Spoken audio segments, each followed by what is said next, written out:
চলে।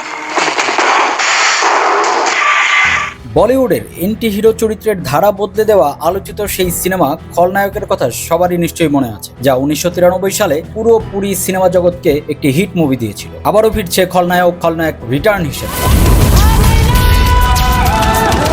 1993 সালে সেই সুপারহিট ছবির সিকুয়েল হিসেবেই আসছে এই খলনায়ক রিটার্নস। অভিনেতা সঞ্জয় দত্ত সামাজিক যোগাযোগ মাধ্যমে সিনেমাটির ফার্স্ট লুক প্রকাশ করে লিখেছেন, কিছু গল্প শেষ হয় না, সেগুলো নতুন করে শুরু হয়। খলনায়ক রিটার্নস ফার্স্ট লুকে ব্যবহার করা হয়েছে জনপ্রিয় গান খলনায়ক হুমে এর আবহ সঙ্গ, যা ভক্তদের মাঝে নতুন করে উন্মাদনা তৈরি করে। 1993 সালে মুক্তিপ্রাপ্ত মূল খলনায়ক পরিচালনা করেছিলেন সুভাষ ঘাই।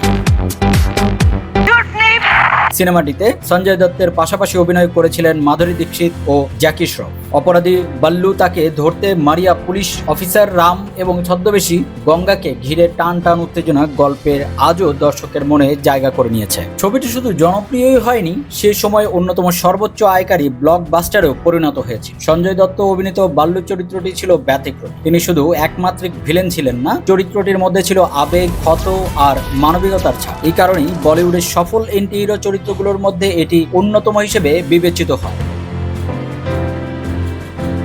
সিনেমার গান চলিকে পিছে ক্যা হে এবং খলনায়ক হুমে আজও সমান জনপ্রিয়। মজার বিষয় হলো 1993 সালে সিনেমাটি মুক্তির সময় সঞ্জয় দত্তের ব্যক্তিগত জীবন ছিল নানা বিতর্কে ঘেরা। সেই প্রতিকূলতার মধ্যেও ছবিটি বক্স অফিসে ইতিহাস গড়েছিল। এবার 33 বছর পর নতুন প্রেক্ষাপটে বাল্লু কিভাবে ফিরে আসেন, সেটি এখন দর্শকদের সবচেয়ে বড় কৌতুক।